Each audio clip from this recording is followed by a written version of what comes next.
Today we are going to be doing a pre-match video for the game that we have currently this Thursday against Las Palmas.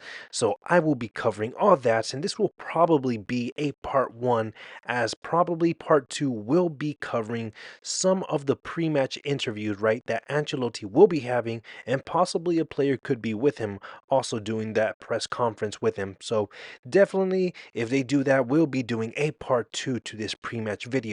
But guys, like I said, if you guys are not aware, we are going to be playing Las Palmas this Thursday. So definitely an exciting game to see to a certain extent, right? And I will be covering why. But right now, as the table stands, Barcelona are currently in first place. They have won, or they recently just won their third game, and right now they are 3 for 3. So with that being said, guys, well, right now it is now our turn, our duty to try to close in that gap. I'm hoping if we do win, we can possibly jump into second place. So that is something to strive for. But right now, when we focus purely on this game, that being Las Palmas, right? Well, they are a team that currently haven't had the best of starts, because when we do look at where they are standing, they are a team that currently sit in 15th place. They have only completed one draw and have also taken a loss, which they did get that loss over the weekend. So again, they are not a team that has had the best of start, not a team that would have liked to start their season in the way that they did. But unfortunately, this is an opportunity for us to capitalize on, right? But when we do go into a little bit of what the lineup could be, I have been reading a bunch of sources, right? And everything more or less is leaning towards the side of heavy rotations. Maybe not heavy, but there is going to be rotations of some sort. And one of those players that can be expected to be rested, right, is none other than Dani Carvajal. Because in place of him, well, it's going to be Lucas Vasquez, who potentially can be starting, right? And well, it just completely makes sense. I think if we looked in the previous two games, right, there have been plenty of fatigueness. I just think that with this summer, right, with the Euros that did just happen, well, none of these players technically got the rest, right? So it's only makes sense for players like Carvajal to take some rest. But another player who will be back in the starting lineup will be Ferland Mendy. We know that if some of you guys have not been aware, he did pick up a red card in the first game against Mallorca. And when we really look back to that, that situation, it was in the last dying minutes of the game, and Ferland Mendy made a very unnecessary tackle, and it was just not the red card that we needed. Of course, it didn't make the team suffer, because in the following game against Real Valladolid, well, we still got the win, but there's still situations that he just should not, make to begin with.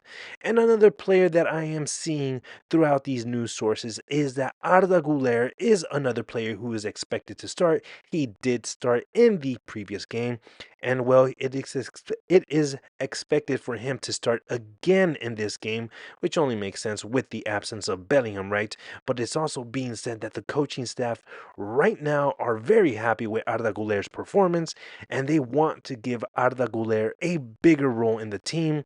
And not only for him, right, but players like Endrick, players like Brahim Diaz, they all three of them basically have been showing, living up to their standards, right? Living up to what they're given in terms of opportunities.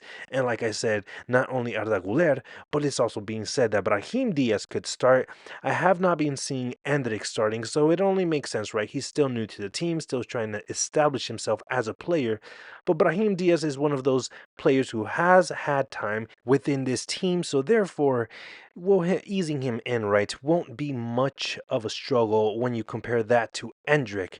And well, if Brahim Diaz and Arda Güler are players that will be starting, well, it is easy to guess that probably Rodrygo is one of those players that will probably get some rest.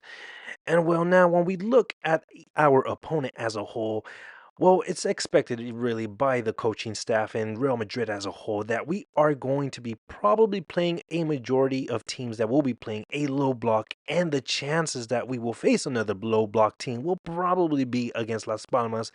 And with having those types of situations, well, the team needs to find a way to create gaps, right?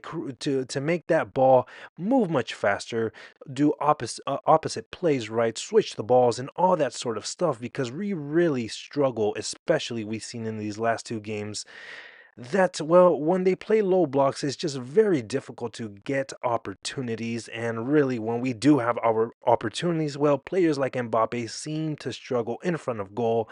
And well, it's Ancelotti's, it's his job to figure this out. And on top of that, we still need to figure out that formation. What is the best possible formation for this team? But I hope that we do figure it out since we are seeing that he will probably return to a 4-4-2 formation, the diamond formation that it is known as, right? But with that being said, guys, this is the part one. We'll probably be doing a part two. Give me what you guys think of this preview match. And with that being said, Hala Madrid y nada más.